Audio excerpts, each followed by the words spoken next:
Hey guys and welcome to my channel on innovate Tanu. So यहाँ मैं आपको बताने वाली हूँ क्या Mughal and cold war topics जो हैं वो रिमूव कर दिए गए हैं सीबीएसई की बुक से, एनसीईआरटी से।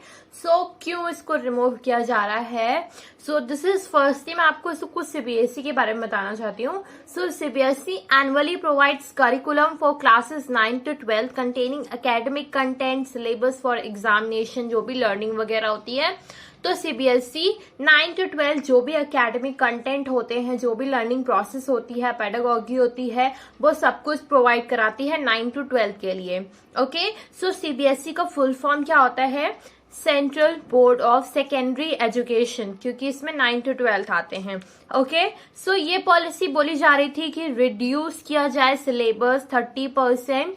सो उसे हम कैसे कर सकते हैं? सो एज पर पॉलिसी जो है, जो बोर्ड ने डिसाइड किया है कि वो रैशनलाइज करेगी, इट मींस रिड्यूस करेगी, उसको कम करेगी 10th और 12th का जो भी बर्डन है, बहुत ही ज्यादा सिलेबस है उनके लिए। सो वो 2023 के नियरली अबाउट 30% डिफरेंट सब्जेक्ट्स में वो कम करने को बात हो रही है। ओके, सो फर्स्टली क्या है, सीबीएसई ने ड्रॉप किए हैं। सो सीबीएसई ने कुछ टॉपिक जो है वो ड्रॉप किए हैं। First one is impact of globalisation on agriculture. So first topic है यहाँ पे impact of globalisation on agriculture from a chapter, और भी फूड सिक्योरिटी। सो ये दोनों टॉपिक्स जो है, ये दोनों चैप्टर्स जो है वो रिमूव किए जाएंगे। नेक्स्ट वन जो है बहुत ही फॉर्म्स जो है, so CBSE has remove the excerpts from the 2 poems by Pakistani poet.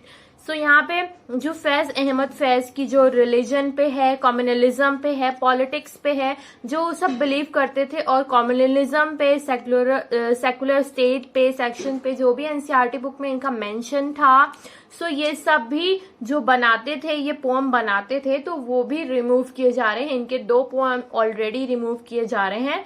सो हम देखेंगे। नेक्स्ट अहमद फैज जो हैं ये पाकिस्तान के हैं, ये बहुत ही फेमस पोएट थे, तो इनकी एक फेमस पोएम भी है, हम देखेंगे। सो इसके ऊपर इसको मेजर प्रोटेस्ट में भी यूज किया जा रहा था, हम देखेंगे। आपने कश्मीर फाइल्स में भी सॉन्ग सुना होगा, सो उसको भी, उसमें भी सार्कास्टिक वे में उसको यूज किया हुआ है लास्ट में, अगर आपने देखा होगा तो उसको फुल। और अटैक्स हिंदू बिलीव, सो इसको ये भी माना जा रहा है कि हिंदू बिलीव से ये अटैक्स है। ओके, आईआईटी कानपुर में भी ये हुआ था। सो इसी को देखते हुए ये सारी पोएम्स भी हटाई जा रही हैं, और भी कुछ चेंजेस हुए हैं।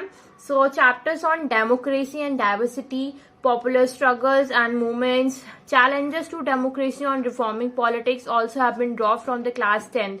So class 10 से ये सारे चैप्टर्स भी रिमूव किए जा रहे हैं। डेमोक्रेसी एंड डाइवर्सिटी हो गया, पॉपुलर स्ट्रगल्स हो गए, सो ये सारी चीजें क्लास 10 की एसएसटी बुक से रिमूव किए जा रहे हैं। Next one, central Islamic lands remove from the history course book 11। सो 11 से क्या रिमूव किया जा रहा है? सो सेंट्रल इस्लामिक लैंड्स जो थे वो भी टॉपिक्स या वो चैप्टर्स रिमूव किए जा रहे हैं, और भी टॉपिक्स हैं कुछ। सो हियर इंडस्ट्रियल रिवोल्यूशन जो कि चैप्टर 1 था, cold war, central Islamic lands. So ये टॉपिक भी रिमूव या ड्रॉप किए जाएंगे। सो कुछ और details, segment on the impact of globalization on agriculture from a chapter on food security in the class 10. So ये class 10 से रिमूव किए जाएंगे। ये फुल आपको जो रिमूव किए जा रहे हैं उनकी डिटेल्स हैं। So impact of globalization on agriculture ये चैप्टर रिमूव होगा, फूड सिक्योरिटी रिमूव होगा क्लास 10 से, एंड करिकुलम आना chapter on cold war era भी, जो भी टॉपिक्स उसमें दिए हुए थे कोल्ड वॉर से रिलेटेड, और नॉन अलाइनमेंट मूवमेंट भी उसमें से हटाया जाएगा, जो भी क्लास 12th में था पॉलिटिकल साइंस में। So curriculum has also be removed. So ये सारी चीजें रिमूव की जाएंगी, impact of globalisation on agriculture, food security, cold war era को, और नॉन अलाइन मूवमेंट को, ये सारी चीजें रिमूव की जा रही हैं। सो ये रिमूव क्यों किए जा रहे हैं? कि उनका बर्डन कम हो जाए, क्योंकि 30% सिलेबस हमें रिमूव करना है। सो कुछ टॉपिक्स हर एक सब्जेक्ट से रिमूव किए जाएंगे, इवन मैथमेटिक्स से, इंग्लिश से, हिंदी से, सबसे रिमूव किए जा रहे हैं। ओके, बट इसका थोड़ा हाई लेवल का मुद्दा बन गया है, बट इसमें से भी रिमूव किए जाएंगे और कुछ एड ऑन भी होंगे जो इम्पोर्टेंट टॉपिक। सो चाइना जिनसी China crafts campaign to boost youth patriotism, and Trump also announces patriotic education commission, a largely political curve. So यहाँ पे पेट्रियाटिज्म को, यूथ पेट्रियाटिज्म को भी इंक्लूड किया जा रहा है। अगर आप कहीं पे चाइना में रह रहे हो तो आपको चाइना की बुराई के जो भी सारे सब्जेक्ट्स हैं उनको रिमूव किया जा रहा है। जो भी बैड थिंग्स थी कि अगर वो बच्चा या वो पीपल जो भी है, यूथ जो भी है, अगर वो ये चीज पढ़ रहा है तो वो चाइना को भी रेस्ट्रिक्ट करेगा, चाइना को वो गलत मानेगा। इसीलिए जो भी चाइना के सारे बैड थिंग्स, जो बैड चैप्टर्स उसमें है, वो सारे रिमूव किए गए और जो चाइना के बारे में अच्छी चीजें हैं वो इंक्लूड की गई थी।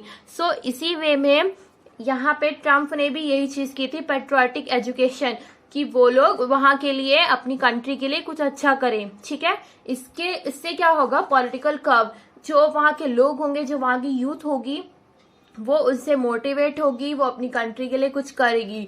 सो इसी सबको देखते हुए इंडिया ने भी यही स्टेप लिया है कि इंडियन कल्चर या इंडिया को जो भी आपके पहले के थे उसको इंक्लूड किए जाएंगे, कि जिससे आप पेट्रियोटिक बनो, अपनी कंट्री के लिए योगदान दो।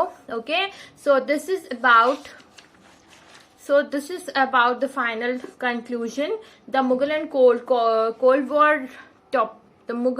Cold War topics removed from your books. Okay, so these are the changes occur in your NCERT, जो भी आपको देखने को मिल सकते हैं NCERT की बुक्स में। सारे टॉपिक्स आपको रिमूव मिलेंगे। सो एक बार मैं और आपको बता दूं, impact of globalisation on agriculture and food security, cold war era and non alignment movement. So thank you for today and subscribe to my channel. Bye bye. Thank you.